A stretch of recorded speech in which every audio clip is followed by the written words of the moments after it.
Hello दोस्तों, स्वागत है आपका द परमाणु एजुकेशन में। और मैं अभिनव राज आपके लिए इतिहास के 20 मोस्ट इम्पॉर्टेंट क्वेश्चंस लेकर आ गया हूं, जो कि काम आने वाले हैं आपके आगामी बीपीएससी में। बहुत कम टाइम बचा है एग्ज़ाम में। इस एग्ज़ाम के टाइम को काफ़ी जुडिशियली यूज करना है और इन क्वेश्चंस से आपको ये आइडिया लगेगा कि आपकी तैयारी किस तरीके की है या आप रिवाइज कितना सही तक कर रहे हैं। स्वयं आप सब कुछ अपने को सेल्फ इवेलुएट करते जाइएगा इससे। तो हमारा सबसे पहला सवाल है कि who impose the jizya tax on Brahmins. देखिए, जजिया एक तरीके का रिलीजियस टैक्स था जो कि नॉन हिंदूज पर लगाया जाता था और इसकी शुरुआत हुई है जब इंडिया में मुस्लिम रेन आया है, यानी कि 11वीं सदी से लेके उसके बाद जजिया टैक्स लगाया गया। उसमें क्या देखा जाता था कि जनरली ब्राह्मण्स पर यह टैक्स नहीं लगता था, बाकी हिंदूज पर जनरली ये लगा है। कई बार लगा, कई बार हटा। ये पूरी एक लंबी चौड़ी इसकी कहानी है। आपको बताना है कि ये जजिया टैक्स जो है वो ब्राह्मण्स के ऊपर भी इम्पोज कर दिया गया। किसके द्वारा? फिरोज शाह तुगलक, मोहम्मद बिन तुगलक, अलाउद्दीन खिलजी या गयासुद्दीन बलबन, या ऑप्शन ई इनमें से कोई नहीं, एक से अधिक। तो देखिए, इसका करेक्ट आंसर है option number A, Firoz Shah Tughlaq. और फिरोज शाह तुगलक के बारे में आप कुछ बहुत बातें जानते होंगे या जानना चाहिए, जैसे कि इनके समय में कई तरीके के इरिगेशनल प्रोजेक्ट शुरू किए गए थे, कितने तरीके के हॉस्पिटल्स वगैरह बनाए गए थे, अलग से डिपार्टमेंट अलॉट कर दिया गया था जो कि गरीबों का मदद करे। कई सारे शहरों के नाम जो हैं, जैसे जो आप फिरोजाबाद सुनते हैं, ये सब जो है उसी समय बना है। फिरोज शाह कोटला ग्राउंड जो है इसी व्यक्ति के नाम पर है। अब हालांकि उसमें जो फिरोज शाह कोटला स्टेडियम है उसका नाम बदल के अरुण जेटली स्टेडियम हो गया है। और फिरोज शाह तुगलक को अकबर बोलते हैं सल्तनत काल का, ठीक है। तो ये जो सल्तनत पीरियड है उसके अकबर के तौर पर ये जाने जा रहे हैं। तो ये भी एक सवाल हो सकता है कि वो कौन सा व्यक्ति है जिसको कि सल्तनत काल का फिरोज शाह तुगलक कहते हैं। अगले सवाल पर आते हैं कि जो शून्यवाद का सिद्धांत है, निहिलिज्म, ये किसके द्वारा प्रतिपादित किया गया या किसके द्वारा दिया गया? ऑप्शंस हैं बुद्धघोष, नागार्जुन, वसुमित्र, महाकश्यप या ऑप्शन ई इनमें से कोई नहीं, एक से अधिक। देखिए, इस सवाल से आपको ये समझना है कि जो भी इंडियन फिलॉसफी है जिसमें आप देखते हैं कि कई तरीके से पूछा जा सकता है आपसे सवाल। पहला तो ये हो सकता है कि ऑर्थोडॉक्स स्कूल से पूछ लिया जाए, उत्तर मीमांसा, पूर्व मीमांसा से सवाल पूछ लिया जाए, या फिर जैसे कि महर्षि कणाद का क्या कंट्रीब्यूशन था, यहाँ पर पतंजलि का क्या रोल रहा, ये सब हो गया। एक बात हो सकता है कि द्वैतवाद, अद्वैतवाद, इन चीज़ों से सवाल पूछ लिया जाए, या फिर जो बाकी जैसे बुद्धिज्म के ब्रांचिंग हो गए उसमें अगर कुछ डेवलपमेंट होता है तो ये सब बहुत ज़्यादा इंपॉर्टेंट होता है और वन गो में इन सारी चीज़ों को देख सकते हैं। तो यहाँ पर जो शून्यवाद है इसका कनेक्शन जो है वो है माध्यमिक स्कूल ऑफ महायान। तो जान रहे हैं आप कि बुद्धिज्म जो है वो दो सेक्ट में बट गया था, हीनयान और महायान। हीनयान जिसको कहते हैं कि लोअर व्हीकल, और महायान यानी कि जो मतलब जो हो गया वो हायर ऑर्डर है। और हीनयान जो है वो हम देखते हैं कि ओरिजिनल ऑर्डर का बुद्धिज्म था, या और जो महायान था उसमें मेजर ऑल्ट्रेशंस देखने को मिलते हैं, मूर्ति पूजा वगैरह जिसमें होती है। तो आगे चल के महायान जो बिग व्हील है इसी में चेंजिंग होता है और इसमें एक माध्यमिक स्कूल आता है और माध्यमिक स्कूल की शुरुआत की जाती है नागार्जुन के द्वारा। ओके, और इन्होंने ही थ्योरी दिया था शून्यवाद का। ओके, तो ये सारे इंपॉर्टेंट हैं। इस तरीके के क्वेश्चंस को आपको देखते जाना है। अगला सवाल है मीमांसा स्कूल ऑफ फिलॉसफी कि ये किसके द्वारा दिया गया था। ये अभी मैंने जस्ट आपसे पूछा भी था।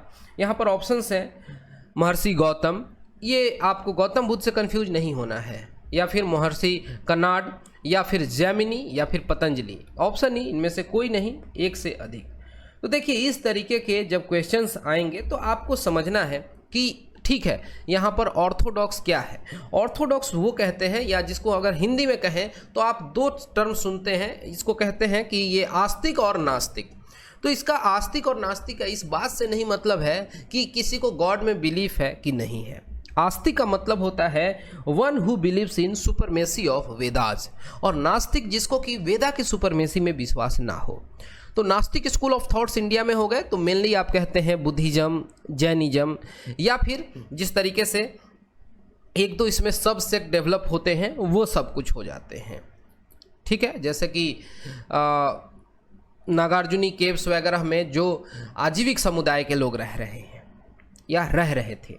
लेकिन यहाँ पर बाकी जो वेदाज की सुपरमेसी में विश्वास रखते हैं वो आस्तिक स्कूल ऑफ थॉट्स हुए, या उसी को पॉपुलरली ऑर्थोडॉक्स कहते हैं, रूढ़िवादी कहते हैं। ठीक है, तो यहाँ पर इसके जो भी ब्रांचिंग है ये बहुत इंपॉर्टेंट है।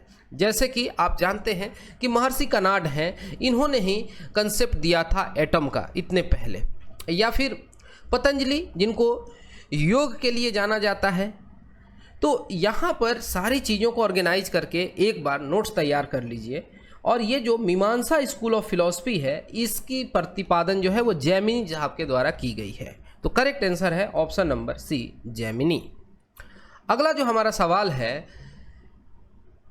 कि in the second Buddhist conference, या जिसको काउंसिल कहते हैं, जो कि 383 BC में हुआ था, तो यहाँ पर ये चर्च वर्ड सही नहीं है, ये यहाँ पर कहा जाए कि जो ये बुद्धिज्म है ये कई खंडों में बटा था, और वो कौन कौन से खंड थे ये बताना जरूरी है। तो देखिए यहाँ पर बौद्धिस्ट काउंसिल जो 4 हुए हैं, वैसे तो ओवरऑल 6 हुए हैं, लेकिन एग्जाम पॉइंट ऑफ व्यू से 4 ही इंपॉर्टेंट है।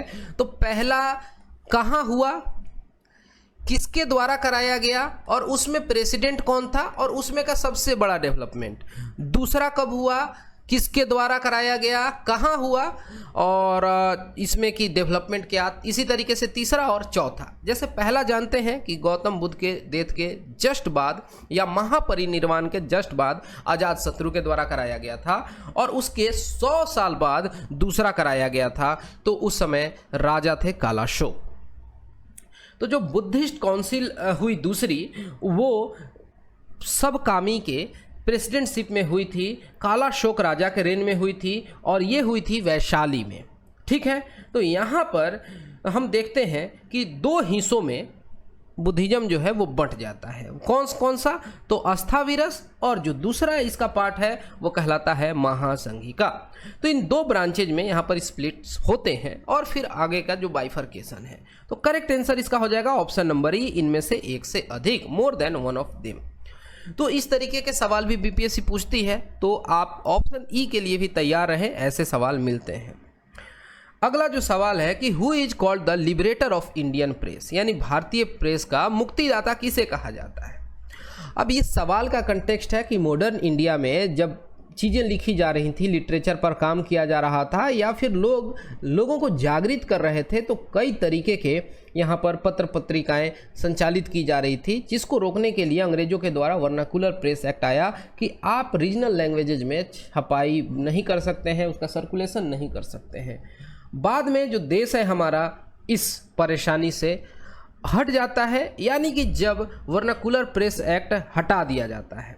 अब ये बताइए कि वर्नाकुलर प्रेस एक्ट लगाया किसके द्वारा गया था, ये मेरा सवाल है आपसे, इसका जवाब मैं चाहूँगा कमेंट सेक्शन में। तो देखिए जो ये चार्ल्स मेटकाफ साहब हैं, इनके द्वारा ही इस तरीके का जो भी बैन था हटा दिया गया, और इनका जो समय है वो 1835 के इर्द गिर्द का है, और इनको कहते हैं कि ये भारतीय प्रेस के मुक्तिदाता हैं। ठीक है, तो करेक्ट आंसर इसका हो जाएगा option number C. Next question पर आते हैं।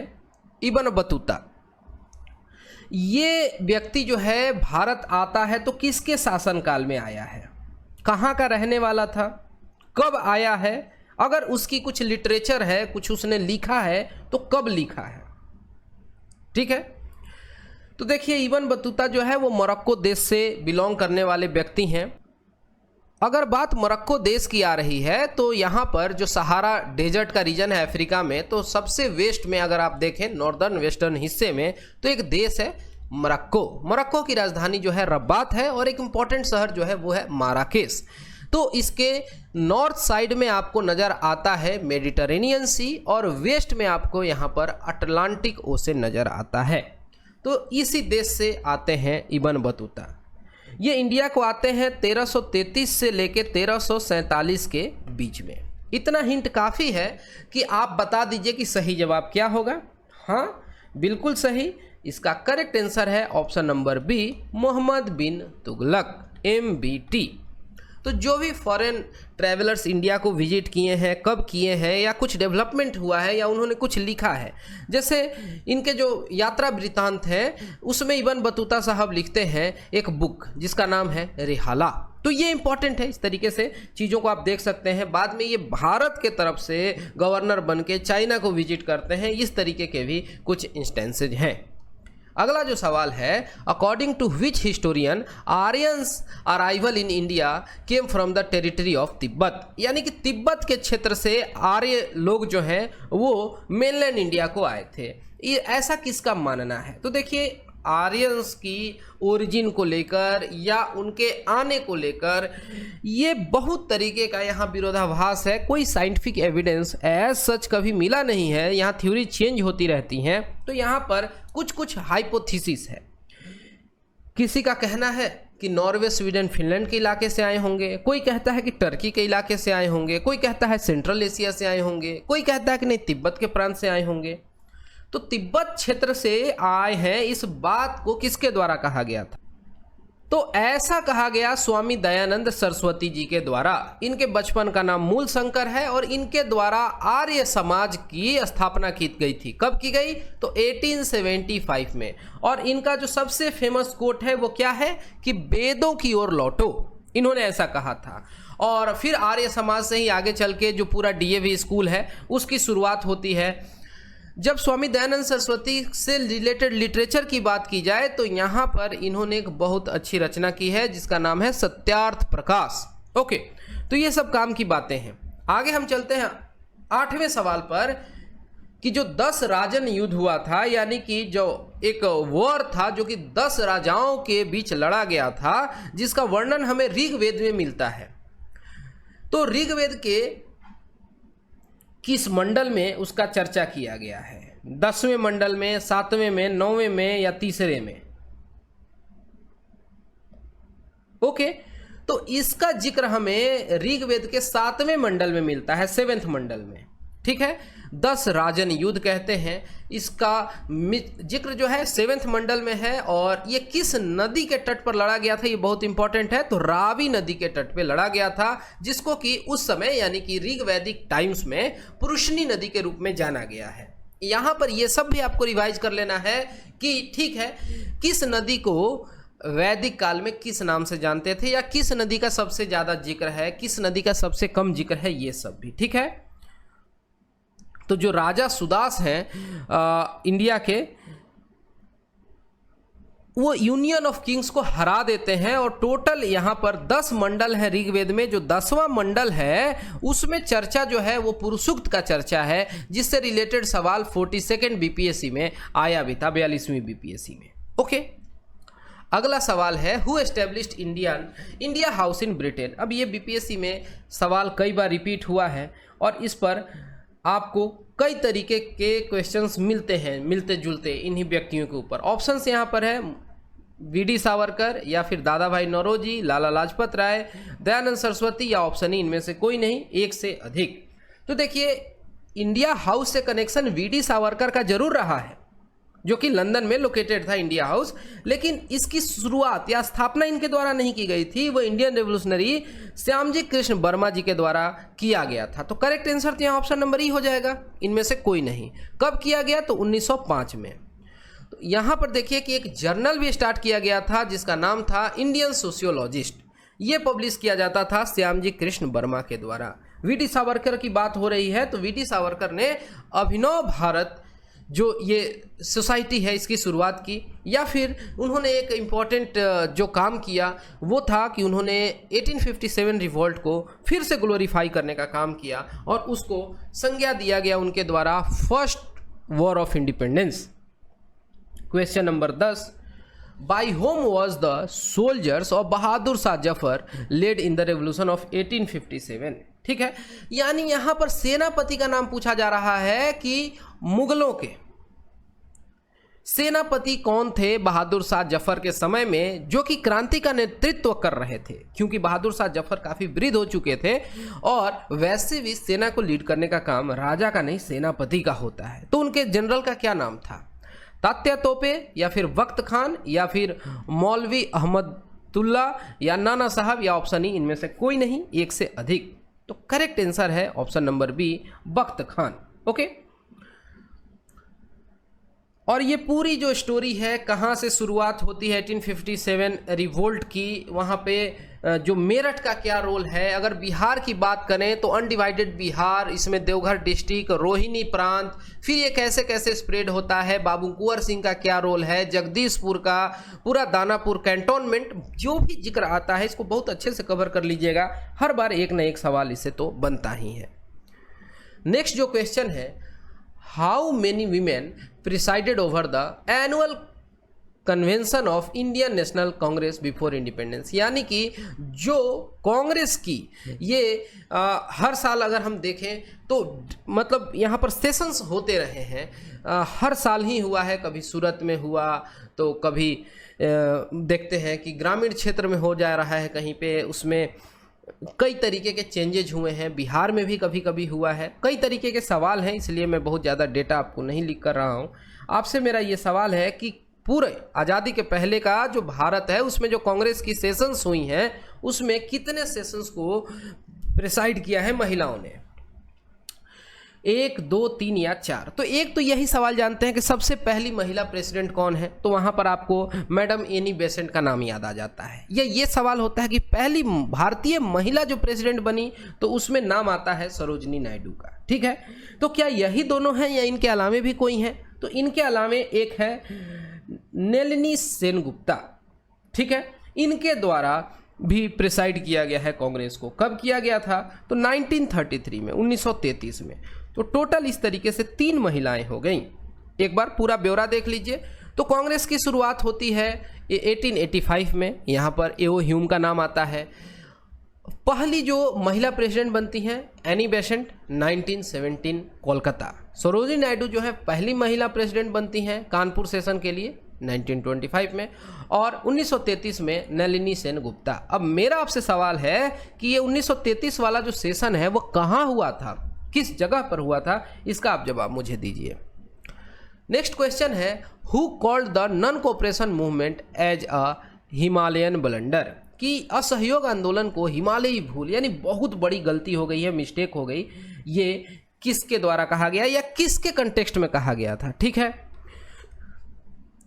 तो थोड़ा टाइमलाइन याद करिए। बात 1920 के इर्द गिर्द की हो रही है। उस समय खिलाफत आंदोलन का दौर है, इससे पहले जालियांवाला बाग घटना हो चुका है। उसके लिए जो आप देखते हैं कि एक ऐसा कानून आता है, काला कानून आता है कि किसी को भी अरेस्ट किया जा सकता है बिना बेल के, बिना वारंट के। ये सब कुछ हो रहा है, इतने सारे चेंजेज हो रहे हैं, और इसके बाद गांधी जी कहते हैं कि हम नॉन कोऑपरेशन मूवमेंट को लॉन्च करेंगे। ठीक है, असहयोग आंदोलन चलाएंगे। लेकिन अति उत्साहित भीड़ जो होती है फरवरी 5, 1922 को चौरी चौरा घटना को अंजाम दे देती है, जहां पर कि बहुत सारे पुलिस वालों को थाना के अंदर ही जला दिया जाता है। तो जो गांधी जी के इंड्स और मीन्स की बात थी, जो प्रिंसिपल्स थे कि यहाँ पर हमें केवल फाइनल रिजल्ट नहीं देखना है, ये भी देखना है कि हम वहाँ कैसे पहुँच रहे हैं, हमारा वहाँ जब जाने का रास्ता जो है वो सत्य और अहिंसा से परिपूर्ण है या नहीं, वो नहीं पूरा हुआ। तो गांधी जी का कहना था कि जनता भी यहाँ की मैच्योर नहीं है, और ये एक ब्लंडर हो गया। तो यही महात्मा गांधी का लाइन था। ओके, करेक्ट आंसर हो गया ऑप्शन नंबर ए, महात्मा गांधी।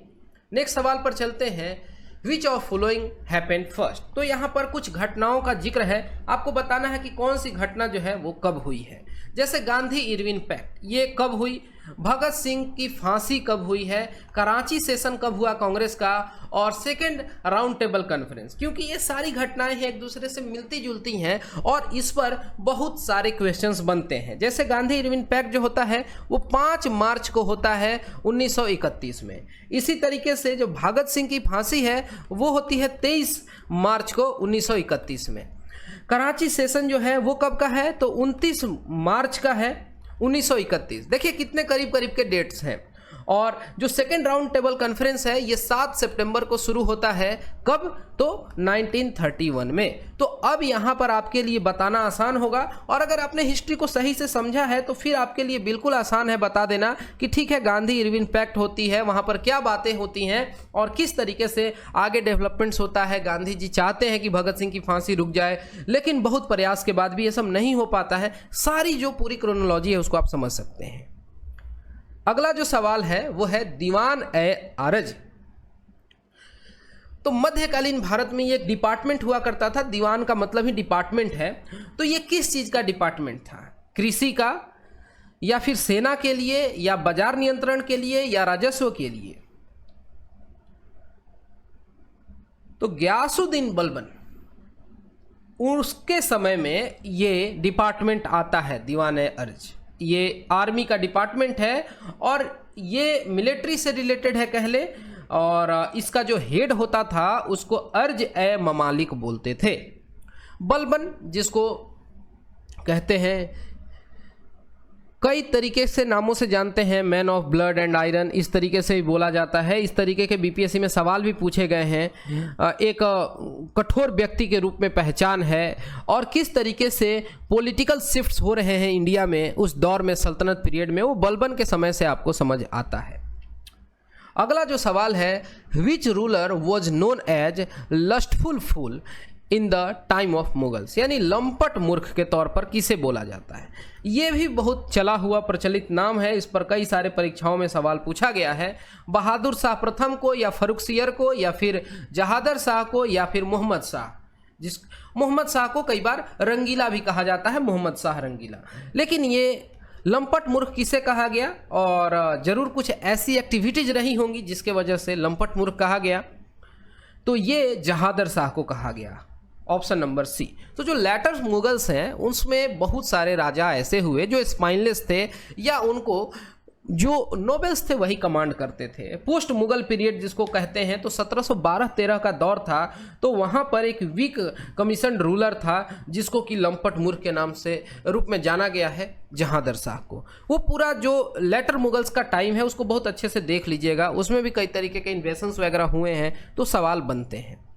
अगला सवाल है, which date was celebrated as mourning day after partition of Bengal. देखिए, बंगाल का विभाजन जो है वो ब्रिटिशर्स ने करा दिया अपने फायदे के लिए। डिवाइड एंड रूल की पॉलिसी के तहत हिंदू और मुस्लिम आबादी को बांट दिया गया, और बहाना दिया गया कि यहाँ पर एडमिनिस्ट्रेटिव तौर पर इतने बड़े क्षेत्रफल को कंट्रोल करना आसान नहीं है। लेकिन लोगों को ही मालूम था सारा का सारा चालाकी, और लोग बोले कि आप भले ही एडमिनिस्ट्रेटिव ग्राउंड पर, लैंग्वेज के ग्राउंड पर हमें बांट दीजिए, लेकिन हम एक हैं। दुख तो जरूर मनाया गया, ठीक है, शोक दिवस के रूप में मनाया गया, लेकिन लोग एक दूसरे को राखी बांध रहे थे, और यहाँ पर लोग यूनिटी की बात कर रहे थे, फ्रेटर्निटी की बात कर रहे थे। और ये जो विभाजन का दिवस जो है इसको शोक दिवस के रूप में मनाया गया, ये हुआ 16 अक्टूबर 1905 को, ठीक है। 20 जुलाई 1905 को डेट अनाउंस होता है पार्टीशन का, जिसको कि 16 अक्टूबर को फाइनलाइज कर दिया गया। इसको मॉर्निंग डे बोला गया, और रविंद्रनाथ टैगोर के द्वारा ही शुरू किया गया था राखी डे, कि यहाँ पर लोग एक दूसरे को राखी बांध रहे थे, होली वाटर में डिप कर रहे थे। ओके, ये सब कुछ हुआ। 17वां सवाल है कि यहाँ वॉज होना चाहिए, who was the first individual satyagrahi. तो पहला भी और दूसरा भी दोनों मालूम होना चाहिए। वैसे तो आप जानते हैं आचार्य विनोबा भावे, ये आसान सवाल है, लेकिन दूसरे सत्याग्रही जो हैं वो हैं पंडित नेहरू, ठीक है। तीसरे कौन थे? तो वो थे ब्रह्मदत्त। सब कुछ ये इंडिविजुअल सत्याग्रह जो है महात्मा गांधी जी के द्वारा शुरू किया गया था, जस्ट बिकॉज वो नहीं चाहते थे कि उस परेशानी के दौर में अंग्रेजों को इतना परेशान किया जाए, क्योंकि वर्ल्ड वॉर का समय था, अंग्रेज खुद परेशान थे, लेकिन अपनी बात भी रखनी थी। तो यहाँ पर बड़े स्तर पर सत्याग्रह नहीं करते हैं, पहले इंडिविजुअल सत्याग्रह करते हैं, यही गांधी जी का कंसेप्ट था। बिहार के लिए पहले सत्याग्रही कौन थे? ये जवाब आपसे मैं चाहूँगा कमेंट सेक्शन में। अगला सवाल है, the way out magazine was founded by. ये जो मैगजीन है इसकी स्थापना किसके द्वारा की गई थी? मोहम्मद अली जिन्ना, या आचार्य भावे, या फिर सी राजगोपालाचारी, या फिर महात्मा गांधी, या ऑप्शन ई इनमें से कोई नहीं। तो करेक्ट आंसर है ऑप्शन नंबर सी राजगोपालाचारी जी के द्वारा, ठीक है। कब? 1944 में, ठीक है। क्या आप बता सकते हैं कि राजा जी के तौर पर किस हिस्टोरिकल पर्सन को हम जानते हैं? ओके, अगले सवाल पर चलते हैं। Question number 19, direct action day, इसका बहुत बड़ा रोल है, अहम योगदान है। अगर हम बात करें मुस्लिम लीग की तो ठीक है, ये जब आज़ादी मिलने वाली थी उस समय का जो समय था काफ़ी ट्रांजिशन से भरा हुआ था। कुछ लोगों के लिए खुशी की बात थी, लोग दुखी भी थे कि देश तो आज़ाद हो जाएगा, लेकिन कई हिस्सों में टूटने की संभावना बनी हुई थी। यहाँ पर बात 1946 की है, जबकि कलकत्ता में राइट्स हो जाते हैं, कम्युनल राइट्स फैल जाते हैं, दंगा फसाद होने लगता है और 16 अगस्त 1946 ये डेट जो है यही डायरेक्ट एक्शन डे के रूप में जाना जाता है।